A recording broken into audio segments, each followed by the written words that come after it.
Effet Passementerie existe sur site depuis 1850.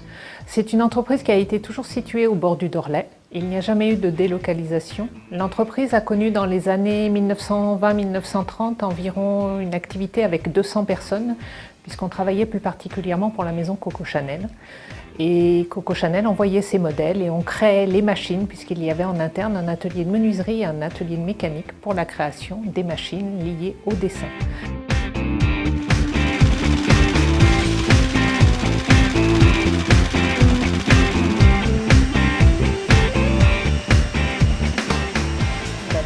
Nous travaillons maintenant en direct avec tous les grands créateurs sur Paris et sur tous les pays spécialisés dans la mode comme l'Italie ou éventuellement les États-Unis, l'Angleterre, des pays comme ça.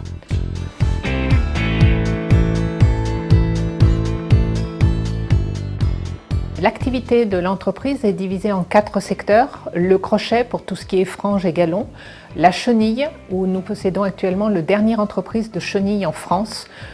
Ce domaine un peu particulier, nous travaillons pour tout ce qui est broderie, broderie haute couture, broderie sur dentelle et également un domaine qui est très spécifique qui est la chenille pour les maquettistes professionnels, pour les maquettes des plans et reliefs, pour les reconstitutions de maquettes de ville.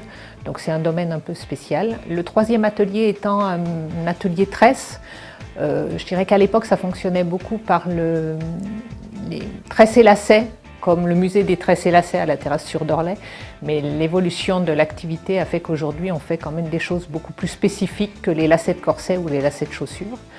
Et le dernier atelier étant l'atelier de passementerie main sur lequel on travaille avec des produits qui sortent uniquement de nos ateliers, des cordons, des tresses, des galons et qui sont retravaillés à la main pour fabriquer des motifs pour le vêtement, pour la haute couture, pour la maroquinerie, pour des domaines un peu particuliers.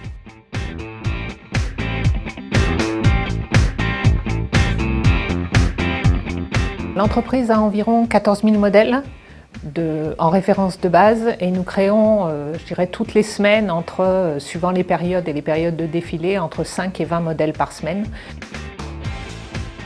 Au niveau de l'atelier de chenille lyonnaise, donc la chenille avant était réalisée uniquement en soie et était utilisée pour la broderie, principalement la broderie sur dentelle. C'est un article qui est très spécifique puisque la réalisation de ce produit nécessite une personne derrière chaque machine. On ne travaille que sur des longueurs de 10 mètres et ensuite tout est remis bout à bout à la main pour enlever les défauts et faire des flottes que les brodeurs puissent utiliser dans des longueurs à déterminer. Le principe de fabrication de la chenille est le principe de fabrication des cure-pipes, c'est-à-dire que c'est une torsade qu'on fabrique avec les fils de chenille. Et comme toute torsion donnée, on ne peut pas faire une torsion à la continue. Donc on est obligé de travailler sur des longueurs de 10 mètres. Et c'est une fois que le chariot s'est déplacé qu'on peut effectivement ramener le chariot à sa position initiale et raccorder chaque morceau de chenille les uns après les autres.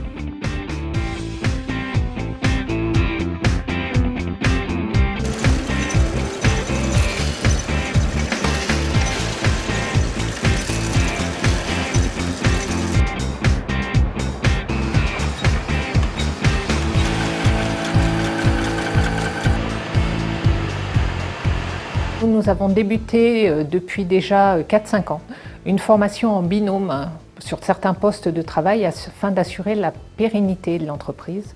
Ce qu'on souhaite mettre en place aujourd'hui, c'est un partenariat avec des écoles afin de former de nouvelles personnes et de jeunes personnes, puisqu'il faut aujourd'hui pratiquement 2 ans pour former quelqu'un. C'est un métier qu'on ne peut faire qu'avec une certaine passion, parce que ce n'est pas... on ne vend pas, on vend un produit, on vend une création. Il faut être capable d'écouter le client, c'est le client qui donne son avis.